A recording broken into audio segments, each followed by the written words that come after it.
براہ راست آپ کو اسلام آباد لے چلتے ہیں جہاں وفاقی وزیر صحت عبد القادر پٹیل نیوز کانفرنس کر رہے ہیں۔ تدریج اضافہ ہو رہا ہے تو کل کا ایک نوٹیفکیشن اسلام آباد انتظامیہ کی طرف سے آیا ہے کہ انہوں نے بازار وغیرہ کھلے کرنے کا آرڈر کر دیا ہے، تو اس پر آپ سے کیا مشاورت نہیں کی گئی؟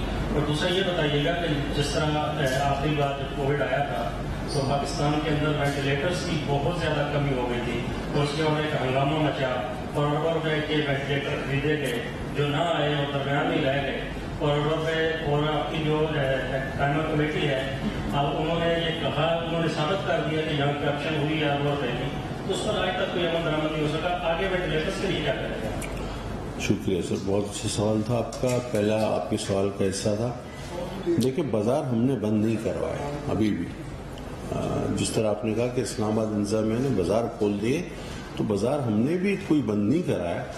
ہم صرف یہ کہہ رہے ہیں کہ اگر آپ بازار جاتے ہیں تو سوشل ڈسٹینس، ماسک اور سینیٹائزر، یہ تین چیزیں ہیں، ان کا استعمال رکھیں۔ ڈسٹینس سے اگر آپ جا رہے ہیں آ رہے ہیں تو بازار ابھی بھی کھلے ہیں، ایسی کوئی صورتحال نہیں کہ ہمیں بند کرنا پڑے، اور خدا نہ خواستہ اللہ نہ کرے کہ وہ صورتحال آئے۔ دوسرا سوال آپ کا وینٹیلیٹر کے حوالے سے، دیکھیے پچھلی حکومت میں تو یہ بھی کہا گیا کہ ہم وینٹیلیٹر بنا رہے ہیں اور اب ایکسپورٹ کریں گے، تو سر وہ تو ایک سرکس تھا، اب اس کے بارے میں کیا کہہ سکتے ہیں؟ وہ تو اعلانات جو علامہ جو فرمایا کرتے تھے اس دور کے، انہوں نے تو پتہ نہیں کیا کیا کہا، مطلب اسلامک ہسٹری کو بھی تبدیل کیا، انہوں نے جغرافیہ حالات کو بھی تبدیل کیا، پاکستان کو جرمنی جاپان کر دیا، 12 موسم کر دیے، حضرت عیسیٰ کو جو ہے وہ تاریخ سے نکال دیا۔ تو اگر اس باتوں پہ آپ چلیں گے اور ان کی جو باتیں اچھا میں آپ کو پہلے بھی بتاؤں کہ اس وقت بھی آپ گواہ اس چیز کے، ان 4 سالوں میں بھی میں نے اس کو کبھی سیریس ہی نہیں لیا ان کو، اور نہ میں آج لیتا ہوں، کیونکہ یہ خلائی باتیں کرتے ہیں، ان کو کچھ نہیں پتا ہوتا کہ ہو کیا رہا ہے، اور یہ جو ہے اس لائٹ کی سپیڈ سے زیادہ ٹرین تک چلا دیتے ہیں، تو ایسے لوگوں کی باتوں کا کیا سیریس لینا؟ یہ تو وینٹیلیٹر ایکسپورٹ کر رہے تھے۔ ہم اپنی بات پہ آ جاتے ہیں کہ وینٹیلیٹر اس وقت جتنے اسپتالوں میں ہونے چاہیے اتنے کافی ہیں اور پورے ہیں، مزید کی اللہ نہ کرے کوئی ضرورت نہ پڑے تو اس پہ حکمت عملی بنائی جا سکتی ہے، لیکن جتنے میسر ہونے چاہیے اتنے پورے ہیں۔ اور آج مزید بھی اس میں کلیئرٹی آ جائے گی جب این ڈی ایم اے اور ہمارا پورا وسائل پر ایک ڈائیلاگ ہے، میٹنگ ہے، تو وہ وسائل کے حوالے سے ہی ہے، تو وہ انشاءاللہ آج رات تک بالکل میچور ہو جائے گا کہ ہم کہاں کھڑے ہیں۔ چرچا کے بعد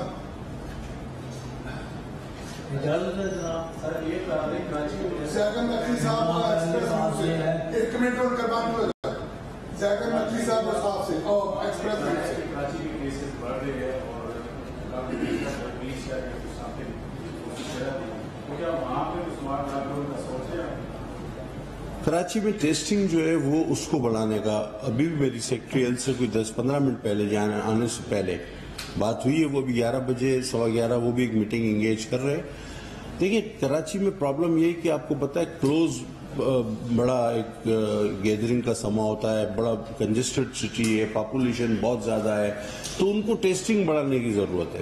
اب آپ ٹارگیٹڈ ٹیسٹنگ کریں گے تو، لیکن کراچی ویسے پہلے جو بہت زیادہ ریز کر گیا تھا اب انڈر 10 ہے، وہ پہلے 10 سے اوپر چلا گیا تھا، 12-13 کو ٹچ کر رہا تھا، تو گزشتہ 3 دنوں سے کراچی انڈر 10 آ رہا ہے۔ اس کی وجہ یہی ہے کہ انہوں نے اپنی ٹیسٹنگ میں اضافہ کیا ہے اور رپورٹنگ کو بہتر بنا رہے ہیں۔ ابھی میری سیکرٹری ہیلتھ سے آنے سے پہلے ابھی بھی بات ہوئی ہے، وہ ابھی بھی میٹنگ ایک کر رہے ہیں جس میں وہ ٹیسٹنگ بڑھانے اور رپورٹنگ کے معیار کو مؤثر کرنے پر توجہ دے رہے ہیں، لیکن اسمارٹ لاک ڈاؤن کے لیے ابھی میں سمجھتا ہوں، اور اللہ نہ کرے وقت آئے، یہ وقت موزوں نہیں ہے۔ جی سر۔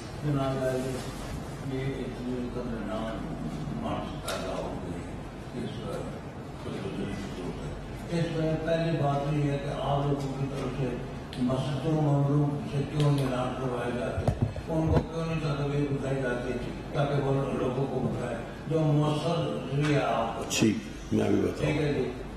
تو جی مزید بھی آپ کو یاد کرنے تھے کہ وہ علاقے جہاں ابھی تک بجلی گیس کی کوئی سہولت نہیں ہے وہاں پہ آپ کی اطلاع دینے کا کیا طریقہ ہے؟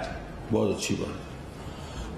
دیکھیں آپ سے بار بار بات کرنا اور آپ کو انگیج کرنا، ٹی وی پر بار بار آ کر بولنا اور آپ کے ذریعے پیغامات پہنچانا، یہی تو ہم پیغام دے رہے ہیں کہ آپ جس طبقے سے، جس شعبہ زندگی سے تعلق رکھتے ہیں، اگر آپ استاد ہیں تو آپ اپنے طالب علموں کو بتائیں، اگر آپ صحافی ہیں تو اپنے دوستوں کو بتائیں، اگر آپ معلم ہیں، استاد ہیں، مولانا ہیں تو ممبر سے بتائیں. تو میں یہی تو کام کر رہا ہوں، یہی تو تبلیغ جاری ہے. اب میں اگر کسی مذہبی طبقے کو یا سیکٹ کو اس میں تو نہیں انوالو کر سکتے ہم، لیکن ہم تو یہ جنرل، اب کیا اگر ہم پورے پاکستان کے لیے میسیج دے رہے تو کیا اس میں علماء حضرات نہیں آ گئے؟ کیا اس میں جو لوگ ہماری مذہبی رہنمائی کرتے ہیں، پیش امامی کرتے ہیں، روحانی پیشوا بھی ہوتے ہیں، تو کیا یہ وہ لوگ معاشرے کا حصہ نہیں ہے؟ تو یہی مہم تو اجاگر کرنے کے لیے ہم آپ کے ساتھ بیٹھے ہوئے ہیں اور یہی بات کر رہے ہیں کہ آپ جس بھی شعبے سے تعلق رکھتے ہیں وہاں پر. اچھا، دوسری بات آپ نے جو کہی کہ جہاں پر بجلی نہیں، گیس نہیں، سڑک نہیں، تو سر معاف کیجیے گا، وہاں جہاں تک کوئی رسائی نہیں تو وہاں تک تو پھر یہ سوال میری سمجھ سے بالاتر ہے کہ اس میں کیا وہ ہو سکتا ہے کہ کوئی ایک بندہ کوئی کہیں سے بھیجا جائے خلا سے تو مشکل ہو جائے گا تھوڑا سا. جہاں اگر کوئی چیز آپ بقول آپ کے کہ ہمارے دائرہ اختیار سے جو باہر ہے تو وہ تو پھر جواب نہیں بنتا اس کا. Thank you sir. Thank you sir. آپ نے جس طرح ہاسپٹل کا ذکر کیا کہ اس میں پچھلے کچھ دن سے گائنی کے شعبے میں کچھ مریضاں ان کو غلط انجیکشن لگا، ایکسپائر انجیکشن کی بھی اطلاع ہے. وہ 6 مریض اس وقت بھی وینٹیلیٹر پر ہیں.